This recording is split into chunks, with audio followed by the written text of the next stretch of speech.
So as the tide turns a little bit in favor of the firefighters in the California wildfires, some interesting things have happened. I saw an interview on TV with the Los Angeles mayor, Eric Garcetti, and now there's an interview here in the LA Times with Governor Jerry Brown. And one of the things Governor Brown says is we're facing a new reality in this state of the wildfires.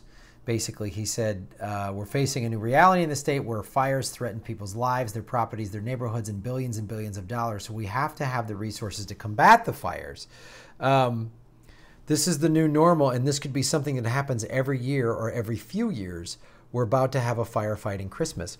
And what Mayor Garcetti said on TV Saturday basically was this is a direct result of climate change. So Southern California has had basically 5 years of drought. We had one last winter was pretty wet, but what that did was bring in a lot of vegetation. It rained from like December to I think March or April or May or somewhere in there. And so there's a lot of vegetation, and then it's dry, it doesn't rain for 5-6 months. And so now you have all this basic fuel for a fire. And one of the things Garcetti said in the interview is, look, the western part of the United States needs to understand this is a direct result of climate change and drought, and it needs to be addressed.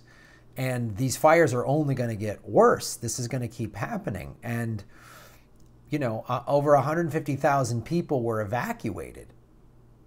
And some of them still are evacuated because they can't go back into their homes. And you know, it's just insane. So we need to address it.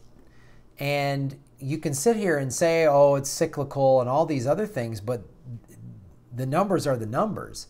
The fires have gotten worse. The damage has gotten worse. The amount of money, the amount of lives, it gets worse and worse.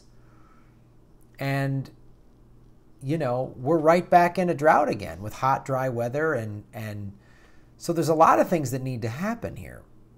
You know, we need to reduce emissions. We need to save water. We need to, first of all, like, there's so many things we should be doing. The city of Santa Monica that I live in made waterless urinals mandatory in all public restrooms. That should happen, in my opinion, across the country, if not, but at least across the state. And any state in the West should have that. A lot of Los Angeles and other cities have offered free rain barrels. Excuse me, I've talked about this before, where they put under your rain gutters, just a barrel comes down, and then they put a little spigot at like a spigot at the bottom of the barrel, and you can attach a hose to it. So anytime it rains, you're capturing all that water versus it just going down the gutter. And I have a friend of mine who, you know, has a little 2-bedroom modest house with a modest little backyard, and he stacked up 3 or 4 of these barrels, and he's like, every year he goes months without having to use the city's water, you know, and saves himself money. That's the other thing. When you come at people that are like climate change deniers or whatever, just show them the money. Show them how they can save money, how much money climate change costs all of us. So it's an issue that really needs to be addressed because this isn't going away. It was nuts. The 405 freeway was closed down. I don't know if you saw that footage. There was fire. It's a freeway I drive all the time. It's a major freeway shut down for half of the day on Tuesday, on a work day. It was nuts. And, you know, I've been a Red Cross volunteer and was at a shelter last week and was getting privy to some information and saw some of the devastation and saw, you know, it's wonderful to see everybody like rally together and volunteer and you know, and just show up. Like you work at a Red Cross shelter, just regular people just show up with like bottle of water and snacks and stuff, and they're just like, how can we help? It's amazing to see the community come together. And, you know, to see all these agencies work together and everything is like, wow, it's impressive, but how much money is this going to cost? It's just going to be a drain. And then we're not getting much help from the federal level, and we just passed this crazy tax cut. It's just, this is going to get worse, man. I did a video on the richest 400 people have all the money. If municipalities and county and state governments don't have the money to combat these and they get worse, look what happened to all the hurricanes that just hit. What do we have, 7 hurricanes? There's no climate change? It's a liberal myth? What the fuck are you talking about? So people need to really wake up. I mean, really need to wake up. And it's why we need more progressive leaders. It's why we need real climate change, and why any of this neoliberal incrementalism bullshit is not going to go. It just can't. We can't do it. We can't afford it. Sorry. We can't. We need like real strict environmental legislation and regulation, like serious, no joke. Because this fire could get worse and this could happen again. Look what happened in Northern California. I was in San Francisco in October when that happened. And, you know, there's a guy that's done some work for me at Comedy Film Nerds and worked for us at LA Podcast Festival, our web designer. And his grade school, I believe, and his high school were burned to the ground.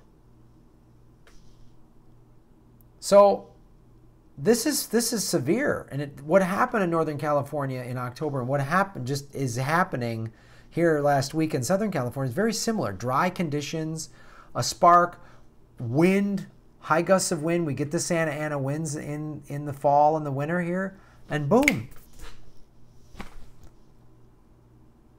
Hundreds of thousands of acres and billions of dollars. I mean, it's insane. And then look at the hurricane. Look what happened. They're still cleaning up. Puerto Rico and Florida and Houston and the Virgin Islands, they're still cleaning all that up.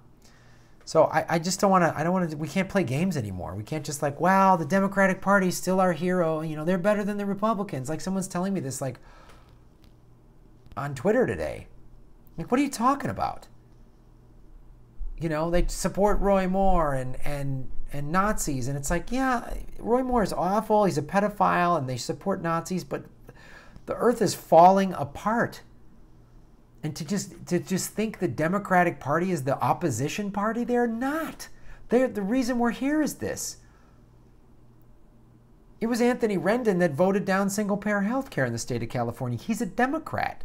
Governor Brown said, gee, I don't know how we're going to pay for it about single-payer health care because he's paid by the health insurance industry and the healthcare companies. Like, come on. Purity tests, I'm sorry.